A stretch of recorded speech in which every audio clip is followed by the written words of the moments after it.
ಸುದ್ದಿ ಸಾಕ್ಷಿ ನ್ಯೂಸ್ ಚಾನಲ್ಗೆ ಸ್ವಾಗತ. ಗೌರಿಬಿದನೂರು ನಗರದ ಡಾಕ್ಟರ್ ಎಚ್ ಎನ್ ಕಲಾಭವನದಲ್ಲಿ ತಾಲೂಕಿನ ಖಾಸಗಿ ಶಾಲಾ ಆಡಳಿತ ಮಂಡಳಿಗಳ ಒಕ್ಕೂಟದಿಂದ ಶಿಕ್ಷಣದಲ್ಲಿ ಸಂಸ್ಕಾರ ಎಂಬ ವಿಷಯದ ಕುರಿತು ಉಪನ್ಯಾಸ ಕಾರ್ಯಕ್ರಮವನ್ನು ಏರ್ಪಡಿಸಲಾಗಿತ್ತು. ಉಪನ್ಯಾಸ ಕಾರ್ಯಕ್ರಮದಲ್ಲಿ ಸಂಪನ್ಮೂಲ ವ್ಯಕ್ತಿಗಳಾಗಿ ಆಗಮಿಸಿದ್ದ ನ್ಯಾಷನಲ್ ಕಾಲೇಜಿನ ನಿವೃತ್ತ ಪ್ರಾಧ್ಯಾಪಕರಾದ ಡಾಕ್ಟರ್ ವೈ ರಾಜಾರಾಮ್ ಶಿಕ್ಷಣದಲ್ಲಿ ಸಂಸ್ಕಾರ ಕುರಿತು ಉಪನ್ಯಾಸವನ್ನು ನೀಡುತ್ತಾ ಮಾತನಾಡಿದ ಅವರು, ಶಿಕ್ಷಕರು ಮಕ್ಕಳಿಗೆ ಸಂಸ್ಕಾರ ನೀಡುವುದಕ್ಕೆ ಮುನ್ನ ಶಿಕ್ಷಕರು ಸಂಸ್ಕಾರವಂತರಾಗಬೇಕು. ವಿದ್ಯಾರ್ಥಿಗಳಿಗೆ ಈ ದೇಶದ ಸಂಸ್ಕೃತಿ, ಶ್ರದ್ಧೆ, ಪರಂಪರೆಯನ್ನು ಕಥೆಗಳ ರೂಪಕದಲ್ಲಿ ಅರ್ಥಗರ್ಭಿತವಾಗಿ ತಿಳಿ ಹೇಳಬೇಕು. ಜೊತೆಗೆ ವಿದ್ಯಾರ್ಥಿಗಳಿಗೆ ಸಾಮಾಜಿಕ ಜವಾಬ್ದಾರಿಯನ್ನು ಕಲಿಸಬೇಕು ಎಂದು ತಿಳಿಸಿದರು.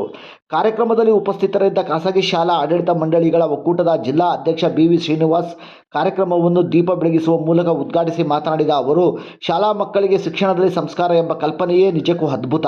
ಇಂತಹ ಕಾರ್ಯಕ್ರಮಗಳಿಂದ ಸಮಾಜದಲ್ಲಿ ಸ್ವಾಸ್ಥ್ಯವನ್ನು ಕಾಪಾಡಬಹುದು ಎಂದರು. ತಾಲೂಕು ಖಾಸಗಿ ಶಾಲಾ ಆಡಳಿತ ಮಂಡಳಿಯ ತಾಲೂಕು ಅಧ್ಯಕ್ಷ ಹಾಗೂ GNR ಶಾಲೆಯ ಚೇರ್ಮನ್ GN ಚಂದ್ರಶೇಖರ್ ರೆಡ್ಡಿ ತಮ್ಮ ಅಧ್ಯಕ್ಷೀಯ ಭಾಷಣದಲ್ಲಿ ಮಾತನಾಡುತ್ತಾ, ಇಂತಹ ಕಾರ್ಯಕ್ರಮಗಳು ಕಾಲಕಾಲಕ್ಕೆ ಆಯೋಜನೆ ಮಾಡುವುದರಿಂದ ಶಿಕ್ಷಕರಲ್ಲಿನ ಭೌತಿಕ ಶಕ್ತಿ ಮತ್ತಷ್ಟು ಹೆಚ್ಚಾಗಲಿದೆ ಎಂದು ಅಭಿಪ್ರಾಯಪಟ್ಟರು. ಇದೇ ಸಂದರ್ಭದಲ್ಲಿ ಒಕ್ಕೂಟದಿಂದ ಡಾಕ್ಟರ್ ವೈ ರಾಜಾರಾಮ್ ಅವರನ್ನು ಗೌರವಿಸಿ ಸನ್ಮಾನಿಸಲಾಯಿತು.